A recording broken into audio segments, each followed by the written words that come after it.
You know what's interesting? I think we originally tried to get a hold of FIFA 2.5 years ago. Everyone in the world could play this game and play it competitively, and it's just accessible to everybody. And they loved it with the Web3 economy too. Has FIFA had a mobile game before? Yeah, I think it had about 500 million players a year. Launch team wishes you good luck and Godspeed.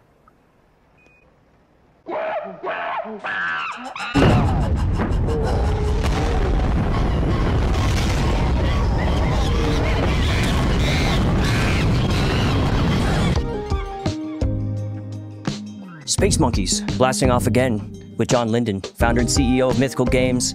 And boy, oh boy, did we just get a massive announcement. FIFA Rivals. That's right, FIFA Rivals. FIFA players are coming to Polkadot very soon. Yeah, well, and then 2025. We said 2025 for now, but yeah, we're really pumped about this one. This has been something we've been working on for a while, and I think it's great. It's kind of building off the success we had with NFL Rivals. Yeah. A little bit different, bigger global stage. It's not going to be like NFL Rivals where it's just NFL Rivals is like you're playing the offense and you're doing simple controls.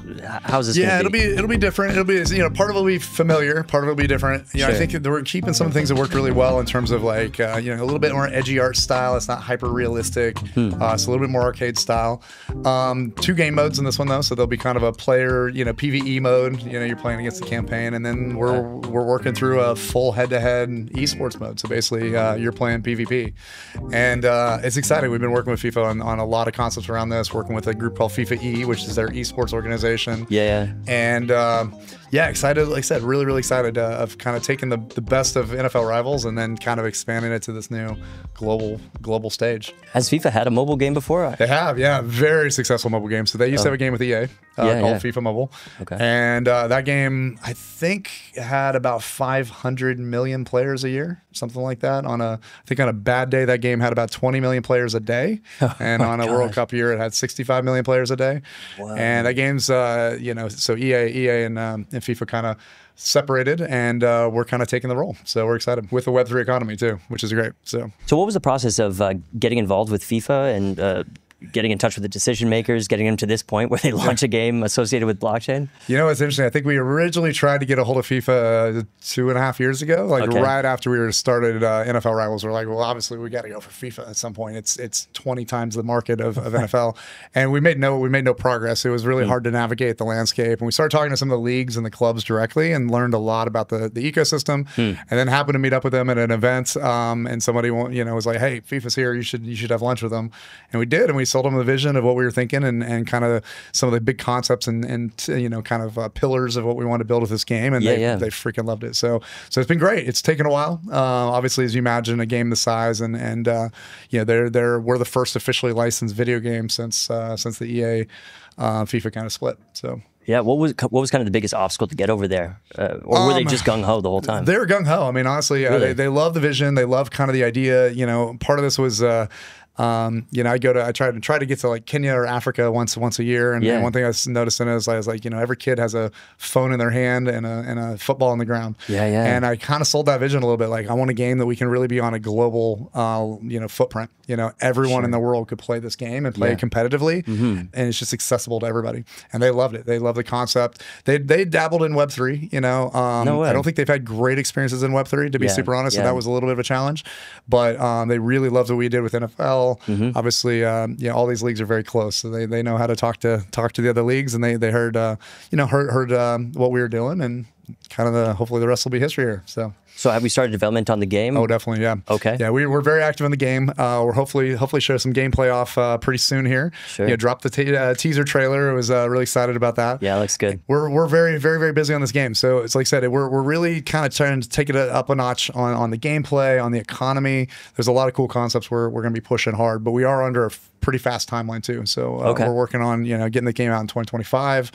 Luckily we've been building it we have an engine already, sports engine already that we've been able to leverage, which helped a lot.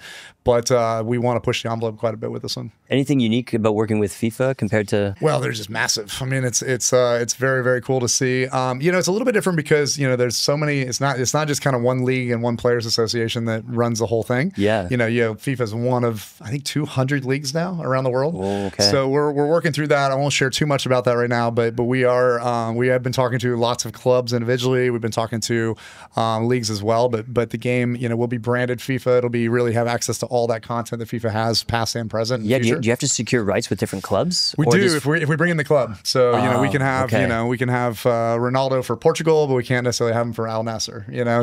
So there's a lot there, but it also kind of creates a really cool collectible, huge kind of world you to collect, right? And we want to eventually we'll see where it goes. We want to mix men and women's teams into one game. Things like that is where we'd love to go in the future. Nice. And what about individual players? Do you have to go to them, or are they mostly managed under larger contracts? Yeah, that's also a fun thing. So it depends. Sometimes the clubs have the rights, sometimes the league have the rights, sometimes FIFA Pro has the rights, sometimes FIFA has the rights. So it's definitely a big one to navigate. But we started off, I think, with one of the biggest contracts you can get, and from there we'll hopefully add on. We're still recovering from it. A couple weeks ago, Inter Miami kicked out of the of the playoffs there. But, better luck next year.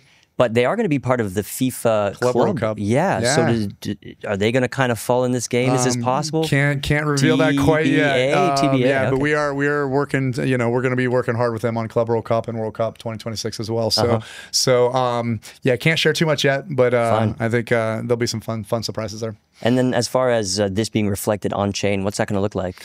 Yeah, so very similar to what we did with NFL. It'll be a very playable game, but then also a very tradable economy. Sure. And I think that's one of the challenges with this game too is it is such a global audience. And that's one thing that the old FIFA mobile game from EA, and even the EAFC that game they have out now, it doesn't really monetize super well in some certain countries and certain regions. And I think what we found with NFL Rivals that was amazing is this whole concept of quick trade, right? Yeah. To where you can now you can play the game and grind the game out and earn items that then you can kind of trade for other items. So I think we're going to be able to really jump into that. We have some really fun things we're looking at of kind of that what quick trade could really become as kind of a 2.0 product in this game. And I think that's going to be one of the keys is how do we get people literally in every country around the world trading with each other? Cool. Some of them might be spending, some of them might be whales, some of them might be not spending anything. Yeah, that's part of this trading economy on Web3. Right. So anybody can participate. Anybody can participate. You don't even need your parents' credit card. Yeah. And I, honestly, like I said, I think I've used the analogy internally quite a bit. We want that kind of, you start off with a thimble and you can trade your way to the Lamborghini, right? So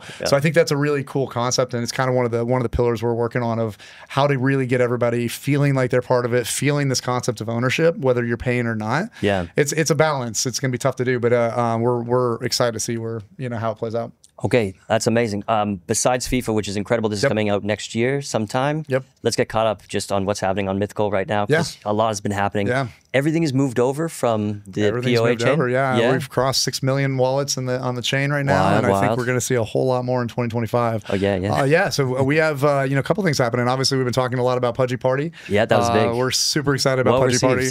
What's that? It was well received. Yeah, it's well received. We have a lot more shows soon, but we've been doing a lot of fun play tests with the Pudgy Penguins team. They're loving it so far, so we're super excited about that. There'll be some new big announcements and reveals on that very soon here, and so that game will be not too far off. Obviously NFL Rivals in season 2 doing well. And then we have several, we haven't announced them yet, but we have several game developers building on Mythos as well. So we're excited to see kind of what gets released. I think we'll have another 5 or 6 games potentially. External games building on Mythos, building on the Myth token, all that. Because everything up to this point, you guys have been building yourself. Well, not necessarily. Nitro Nation was our first game that was external, so we didn't make Nitro Nation. That was it was a company called CM Games. I didn't realize that. So it's not our game, but they've been building on it. So that was our first externally built game. Yeah. And there's challenges. It's challenges when you're not controlling all the parts. I think we're getting through that kind of with Nitro, and their games starting to pick up, and we're really excited what that game's going to do in 2025 as well. It's exciting. We have really great game developers. I think our goal right now is that we're not necessarily opening up an SDK for everybody, but we're really kind of working with real tried and true game developers, and we have several we'll be announcing soon that are awesome. Okay, so 2025 we're seeing hopefully possibly FIFA, Pudgy Penguin, Nitro Games, V1, like Nitro official. Nations, yep. Yeah, Nitro yep, Nations yep. V1 like total. Yep. And other possibly 4 to 5 other games. So okay. and what's great is every one of these games is on the Mythos chain, and everyone's using the Myth token. So like FIFA will be 100% just like NFL is on the Myth token using that same ecosystem, right? So everything on Polkadot through Mythos.